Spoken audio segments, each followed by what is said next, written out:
दोस्तों नमस्कार। एक बार फिर अडानी हिंडनबर्ग रिपोर्ट चर्चा में है। आपको याद होगा 24 जनवरी 2023 को 106 पेज की रिपोर्ट हिंडनबर्ग ने अडानी के खिलाफ रिलीज की थी। उसमें उन्होंने करीब 88 क्वेश्चंस 88 सवाल पूछे थे और ये कहा था कि जिस तरह से अडानी ने अपने शेयर्स को मैनिपुलेट किया है वो चिंता की बात है और भारत सरकार को और बाकी जो संस्थाएं हैं उनको इसका इन्वेस्टिगेशन करना चाहिए, क्योंकि पूरी तरह से अडानी के जो स्टॉक मार्केट में वैल्यूएशंस हैं वो मैनिपुलेटेड है। इसके बाद अगले कुछ दिनों में अडानी ग्रुप का करीब 140 बिलियन डॉलर के आसपास जो मार्केट वैल्यूएशन था वो वाइप आउट हो गया और हाइडेनबर्ग जो अपने आप को एक शॉर्ट सेलर बोलता है, और शॉर्ट सेलर का मतलब दोस्तों ये होता है कि मेरे पास शेयर नहीं है लेकिन मैंने आज शेयर बेच दिए। होगा क्या, जब कंपनी के शेयर गिरेंगे तब मैं खरीदूंगा और अपनी पोजीशंस को स्क्वायर ऑफ कर दूंगा। उदाहरण के लिए कि मैंने 100 शेयर खरीदे 1000 रुपए पे और मैंने एक रिपोर्ट रिलीज करी कि जिस कंपनी के शेयर मैंने खरीदे हैं इसमें बहुत सारा फ्रॉड हो रहा है, तो होगा क्या कि वो 1000 का शेयर गिर के अगर 500 हो जाता है तो मैं वापस 500 रुपए में 100 शेयर खरीद लूंगा। तो क्या हुआ कि मैंने 1000 में बेचे और उसी कंपनी के शेयर जब रेट गिर गए तो 500 में खरीद दिए, तो पर शेयर मुझे 500 रुपए का फायदा हो गया। और 500 रुपए का फायदा अगर हुआ है और यही अगर 100 शेयर थे तो 50,000 रुपए का मुझे फायदा हो गया। ये होती है शॉर्ट सेलिंग। हाइडेनबर्ग जो कंपनी है उसका काम ही शॉर्ट सेलिंग है। पहले वो इस तरह की कंपनियों को ढूंढते हैं जहां पे वैल्यूएशन बहुत ज्यादा होता है। वैल्यूएशन के कई कारण हैं, कभी और डिटेल में मैं चर्चा करूंगा।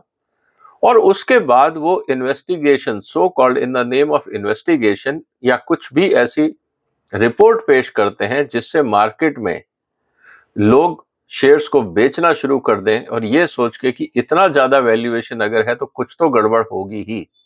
और उस एक्साइटमेंट में, उस चिंता में, उस परेशानी में, उस टेंशन में बगैर तथ्यों को जाने ज्यादातर लोग शेयर बेचना शुरू कर देते हैं। इससे शेयर बहुत तेजी से गिरते हैं और फिर वही कंपनी गिरी हुई कीमत पर उन शेयरों को खरीद लेती है और काफी मुनाफा करती है। यही काम हाइडेनबर्ग ने भी किया था अडानी के साथ। तो अडानी के शेयर बेच के अच्छी खासी मोटी रकम हाइडेनबर्ग ने कमाई थी। अब आपको मैं ये बता दूं कि टोटल जो कंपनियां हैं अडानी ग्रुप की, करीब 10 कंपनियां हैं जो स्टॉक मार्केट में लिस्टेड हैं। आपकी जानकारी के लिए मैं उनका नाम पढ़ देता हूं ताकि आप अगर उनमें से किसी के शेयर रखते हैं तो आप उनके बारे में और जानकारी रखें। कोई घबराने की बात नहीं है, मैं आपको कोई स्टॉक मार्केट रिलेटेड कोई जानकारी नहीं दे रहा हूं। मैं आपको सिर्फ हाइडेनबर्ग संबंधित जो जांच हो रही है और जिसकी सुनवाई सुप्रीम कोर्ट में चल रही है उसके संदर्भ में मैं आज आपसे चर्चा कर रहा हूं। 10 कंपनियां जो अडानी की लिस्टेड हैं उनके नाम है अडानी एंटरप्राइजेस। ये टेक्निकली अडानी ग्रुप का एक इंक्यूबेटर है। पहले जितने भी अडानी ग्रुप में आइडियाज होते हैं, जो बिजनेस उनको आगे बढ़ाना होता है, पहले वो अडानी एंटरप्राइजेस में उनकी कार्रवाई शुरू करते हैं। उस बिजनेस को बढ़ाते हैं, समझते हैं, मैच्योर करते हैं, फिर उसको एक अलग कंपनी के रूप में फॉर्म करते हैं और फिर उस कंपनी को अलग मैनेजमेंट के हवाले कर देते हैं, प्रोफेशनल मैनेजर्स के हवाले कर देते हैं कि अब आप इस कंपनी को चलाइए, कैसे चलाना है ये हमने आपको बता दिया है और अब आप इसको ग्रो करिए। दूसरी कंपनी है अडानी विलमार। ये वही कंपनी है जो आपने अपने घरों में या आसपास दुकानों में देखा होगा। फॉर्चून सोयाबीन के नाम से या फॉर्चून ऑयल के नाम से ये कंपनी अपना कारोबार करती है और भी अब काफी सारे प्रोडक्ट इस कंपनी के हैं। Adani ports, ACC cement, Ambuja cement, NDTV. आपको याद होगा थोड़े समय पहले अडानी ग्रुप ने एनडीटीवी को भी खरीद लिया। Adani transmission, Adani power, Adani green और अडानी टोटल गैस। ये 10 कंपनियां हैं जो लिस्टेड हैं इंडियन स्टॉक मार्केट में। आने वाले समय में जिस तरह से कारोबार बढ़ रहा है और भी कुछ कंपनियां लिस्टेड हो सकती हैं।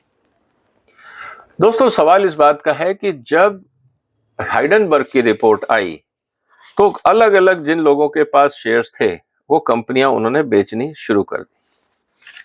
और जब उन्होंने कंपनियों के शेयर बेचने शुरू कर दिए शेयर होल्डर्स ने, तो निश्चित रूप से जब डिमांड नहीं है और लगातार लोग बेच रहे हैं तो शेयर मार्केट गिरता है।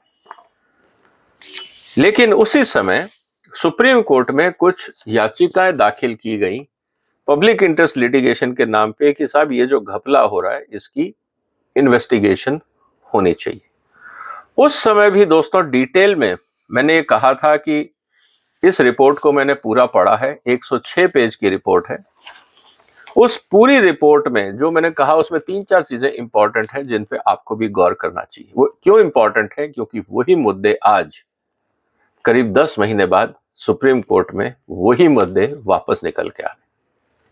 सबसे पहले मैंने ये कहा था कि अडानी के ऊपर किसी भी तरह से कोई डिफॉल्ट या किसी भी बैंक ने ये नहीं कहा है कि अडानी ने मेरा पैसा वापस नहीं दिया।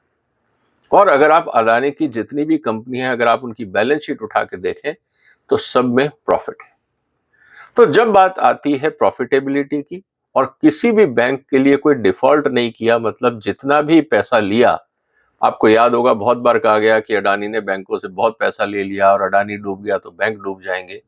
इस तरह की राजनीतिक बयानबाजी बहुत हुई थी। तब भी मैंने ये कहा था कि पहली बात तो कंपनियां प्रॉफिट में हैं और profit margin, operating profit margin काफी अच्छा है अडानी की कंपनियों का, क्योंकि इंफ्रास्ट्रक्चर में ज्यादातर कंपनियां हैं, वहां पे एक बार इन्वेस्ट करना पड़ता है और आप उसके बाद उस इन्वेस्टमेंट में जो आपने एसेट्स बनाए हैं आप उसको मेंटेन करते रहिए और अच्छा खासा प्रॉफिट उसमें मिलता है, क्योंकि उसमें बहुत ज्यादा कंपटीशन होता नहीं है उस क्षेत्र में।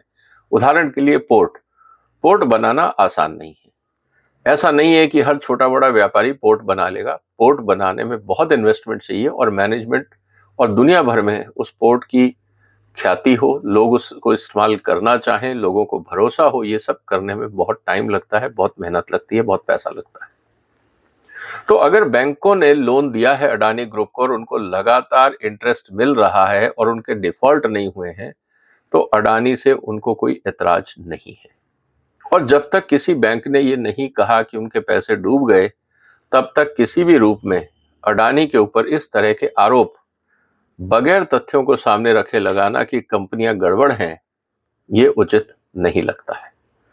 दूसरी बात मैंने ये कही थी कि कभी भी सेबी या किसी और जो गवर्नेंस बॉडीज हैं हमारे यहाँ, जो रेगुलेटरी बॉडीज हैं, उन्होंने नहीं कहा या कोई ऐसा इशू फ्लैग नहीं किया कि ये चीज अडानी में गड़बड़ है।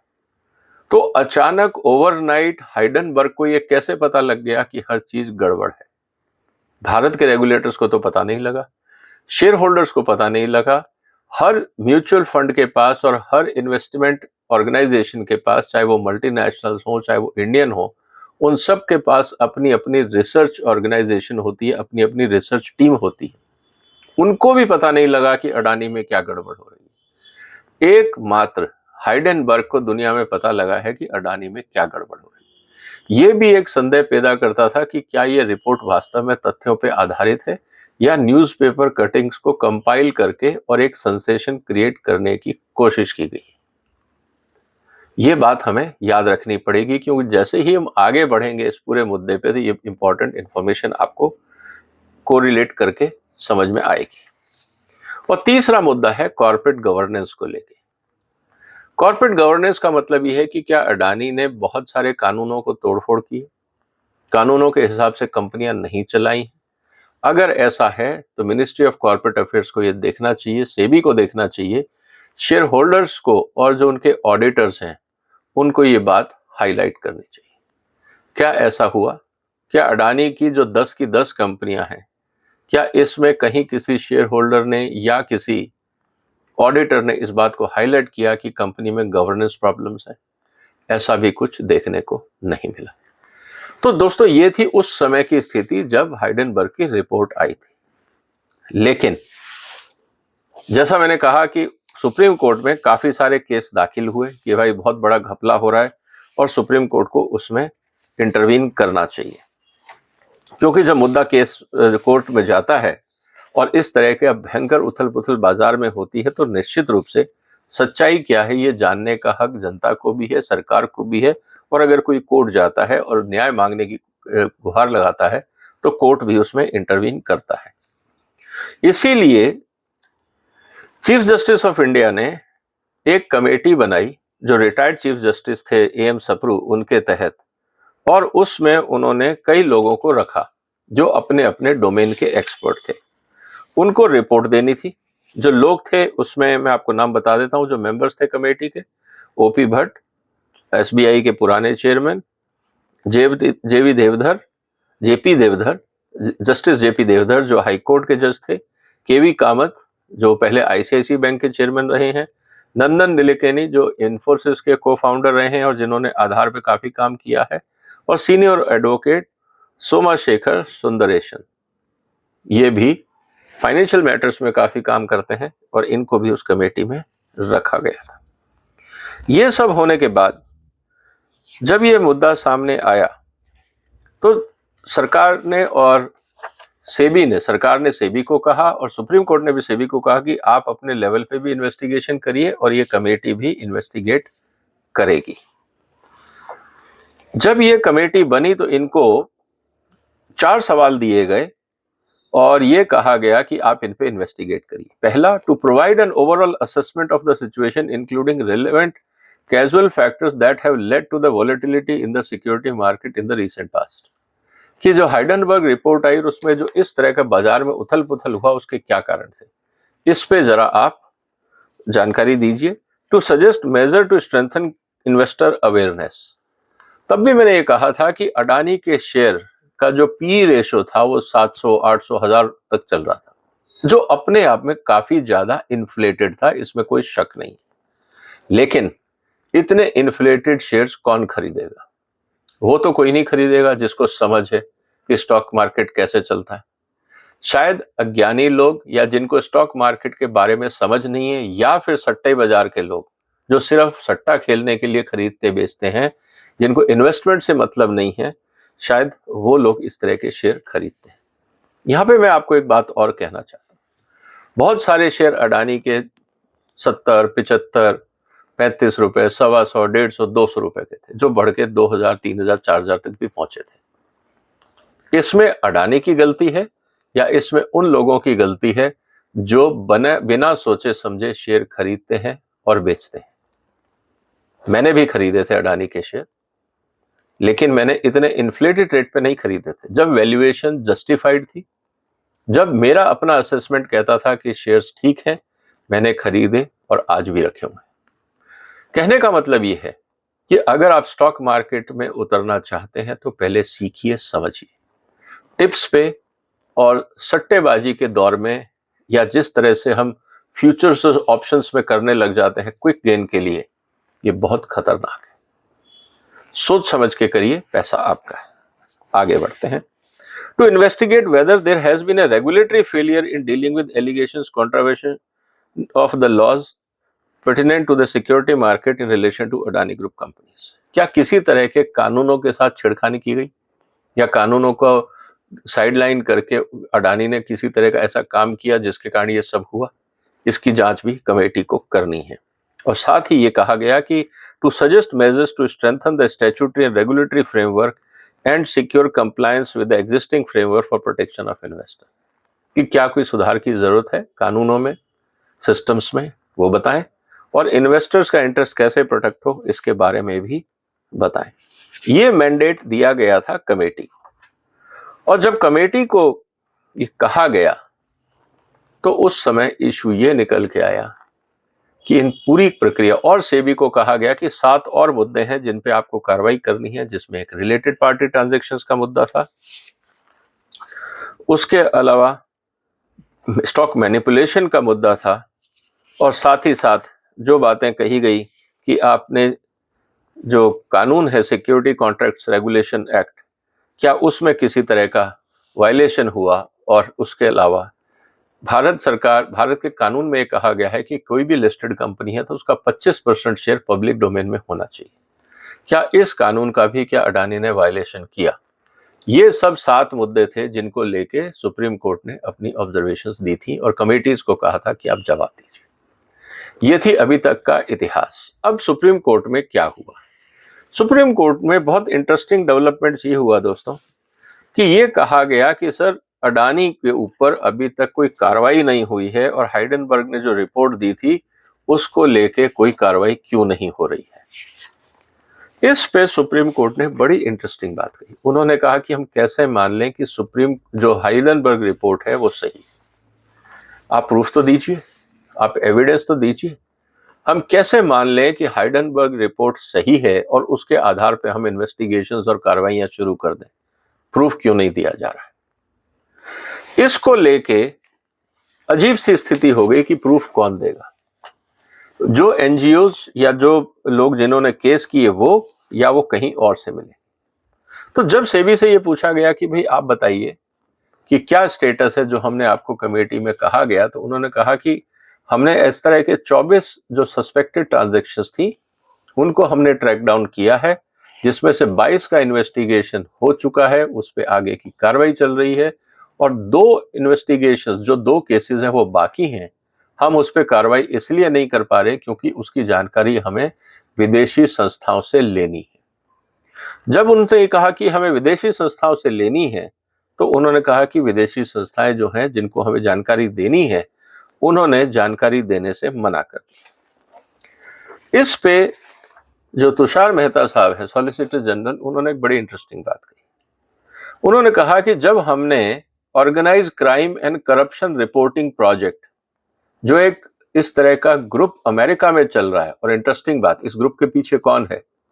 इस ग्रुप के पीछे है जॉर्ज सोरस। जॉर्ज सोरस और यूएस गवर्नमेंट ने मिलके ये organize crime and corruption reporting project को फंड किया है, और उसका काम ये है कि इस तरह की अगर कहीं घटनाएं होती हैं उसको ट्रैक किया जाए और उस पे जो भी संबंधित अधिकारी या सरकारें हैं उनको जागरूक किया जाए ताकि इस तरह के क्राइम पे रोक लगा सके।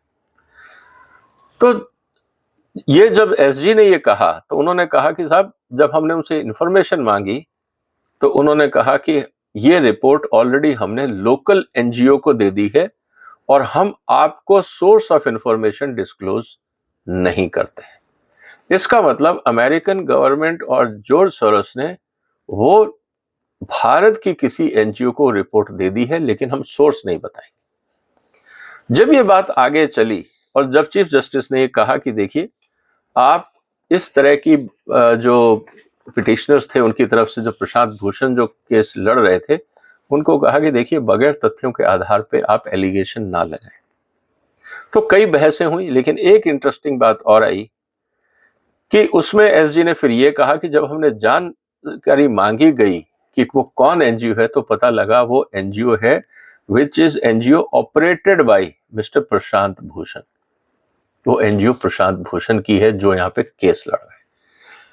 इसमें एक इंटरेस्टिंग एंगल ये है कि जॉर्ज सोरोस के द्वारा फंडेड संस्थाएं जो अमेरिका में बेस्ड हैं, अमेरिका के हिसाब से बाकी दुनिया में सो कॉल्ड इन्वेस्टिगेशन करती हैं, और जब उनसे भारत सरकार ने जानकारी मांगी कि हम अगर उस पर कार्रवाई करना चाहते हैं तो बताइए सोर्स ऑफ इनकम क्या है, क्रेडिबिलिटी है या नहीं है, उन्होंने कहा ये हम आपको नहीं देंगे, और जहां तक रिपोर्ट की बात है वो हमने भारत की एक एनजीओ को दे दी गई है, और जो एनजीओ प्रशांत भूषण ऑपरेट करते हैं।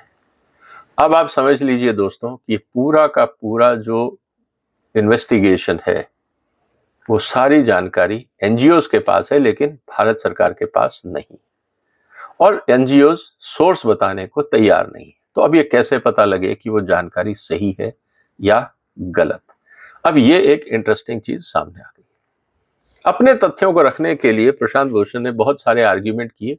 इस पे चीफ जस्टिस ने कहा देखिए, आपके आर्ग्यूमेंट्स में कोई एविडेंस नहीं है, सिर्फ एलिगेशंस है। आप जब तक एविडेंस नहीं देंगे हम आगे नहीं बढ़ पाएंगे, और ये बड़ी एम्बैरेसिंग सिचुएशन हो जाती है।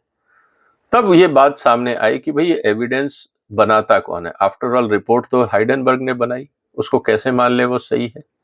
तो जब मुद्दा आगे बढ़ा तो उन्होंने कहा देखिए, जो कमेटी में आपने मेंबर रखे हैं, जो सुप्रीम कोर्ट ने कमेटी बनाई है, उसमें कन्फ्लिक्ट ऑफ इंटरेस्ट है।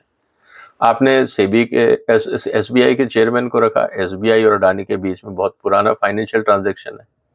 सवाल यह है कि दोस्तों, अगर अडानी जितना बड़ा ग्रुप है और भारत के हर बड़े बैंक का उनके साथ ट्रांजैक्शंस हैं, तो क्या उनके सारे पदाधिकारी या एक्सपर्ट्स या चेयरमैन इनएलिजिबल हो जाते हैं किसी भी फाइनेंशियल ट्रांजैक्शंस और इन्वेस्टिगेशन एक्टिविटी के लिए? इसको लेके सुप्रीम कोर्ट ने कड़ा रुख बताया। उन्होंने कहा, देखिए, हर चीज में आप कन्फ्लिक्ट ऑफ इंटरेस्ट नहीं ढूंढ सकते। मैं अगर यहाँ पे बैठ के सुप्रीम कोर्ट में कोई वकील अगर किसी मुद्दे पे बहस करता है और कल को अगर उसको हाई कोर्ट या सुप्रीम कोर्ट का जज बनने का मौका मिलता है, तो आप उसको ये कहेंगे कि देखिए, कल तक ये आदमी क्रिमिनल्स के साथ बहस कर रहा था, उनके फेवर में बहस कर रहा था, आप उसको जज कैसे बना सकते हैं? इस तरह के इलॉजिकल आर्ग्यूमेंट कृपया ना दें। इस पे चीफ जस्टिस काफी नाराज भी दिखे। उसके अलावा जो इंपॉर्टेंट बात थी, उसमें यह कहा कि जो पब्लिक इंटरेस्ट की आप बात करते हैं प्रशांत भूषण जी, वो रिपोर्ट आप नहीं बनाते हैं, वो कोई और लोग बनाते हैं। क्या उनका वेस्टेड इंटरेस्ट नहीं? क्या कन्फ्लिक्ट ऑफ इंटरेस्ट नहीं है? क्या हम हर रिपोर्ट के पीछे कौन था ये नाम अगर सब उजागर कर देंगे तो आपको एम्बेरेसिंग फील नहीं होगा? तो चलिए हम इस मुद्दे को यहां छोड़ते हैं, क्योंकि आप अपने आप को पब्लिक स्पिरिटेड इंडिविजुअल बोलते हैं, सच्चाई शायद कुछ और है। इसीलिए इस बात को हमें समझना चाहिए। और जब उन्होंने ये कहा कि भाई देखिए, हाइडेनबर्ग की रिपोर्ट को न्यूयॉर्क टाइम्स और बाकी गार्जियंस, फाइनेंशियल टाइम्स ने भी कहा है, उन्होंने भी छापी है इस पर आर्टिकल्स और रिपोर्ट्स, तो उन्होंने कहा कि देखिए, न्यूज़पेपर की रिपोर्ट को हम फैक्चुअल नहीं मान सकते। बगैर एविडेंस के काम कैसे किया जाए, इस मुद्दे को हमें समझना होगा। तो दोस्तों, हाइडेनबर्ग की जो रिपोर्ट का मुद्दा इस समय सुप्रीम कोर्ट में चल रहा है और बार बार इसको लेके जो मुद्दे उठाए जा रहे हैं, उसमें एक चीज तो सामने आ रही है कि जितने एलिगेशंस हैं, अगर आप उस रिपोर्ट को पढ़ें, इंटरनेट पे मिल जाएगी, हाइडेनबर्ग की वेबसाइट पे भी मिल जाएगी। उन्होंने बहुत सारी न्यूज़पेपर क्लिपिंग्स और बहुत सारी बातों को कहा है। लेकिन एक बात मुझे बताइए, जिस मुद्दे को लेके इतना हंगामा हुआ कि शेयर मार्केट में लोगों के पैसे डूब गए, लोग सड़कों पे आ गए, कहीं आपने प्रोटेस्ट देखा? कहीं शेयर होल्डर्स ने सेबी में या भारत सरकार में इस बात की कंप्लेंट करी कि हमारे पैसे डूब गए? क्यों नहीं वो मुद्दा उठा? हाँ, स्टॉक मार्केट का वैल्यूएशन गिरा, 120-140 बिलियन डॉलर गिरा। सबसे ज्यादा नुकसान किसको हुआ? अडानी को, खुद को। क्योंकि जैसा मैंने पहले कहा कि ऑलमोस्ट 75% शेयर तो अडानी के खुद के अपने हैं, तो सबसे ज्यादा नुकसान तो सबसे बड़े शेयर होल्डर को होगा। बाकी जो बैंक्स थे या एचएनआईज थे या म्यूचुअल फंड्स थे जिन्होंने अडानी के शेयर खरीदे, उन्होंने सब रिसर्च करके वो शेयर खरीदे थे। उनको पता था कि ये कंपनियां अच्छी हैं, अगर गिर भी गए शेयर तो थोड़े समय बाद उठ जाएंगी। और ज्यादातर जो शेयर्स थे म्यूचुअल फंड और बाकी लोगों के पास, उन्होंने बहुत कम वैल्यूएशन में खरीदे थे। उदाहरण के लिए, अगर 100 रुपए का शेयर मैंने खरीदा है, वो 4000 हो जाता है और रेट गिर के 2000 हो जाता है या 1000 हो जाता है, तो आप इसको लॉस कहेंगे या लॉस ऑफ प्रॉफिट कहेंगे? इस फर्क को लोग शायद नहीं समझते। शेयर गिरने के बाद भी जिन लॉन्ग टर्म इन्वेस्टर्स ने अडानी में शेयर खरीदे थे, वो आज भी प्रॉफिट में हैं और उस समय भी थे। उनको कोई नुकसान हुआ ही नहीं था। हाँ, मुनाफा जरूर कम हो गया।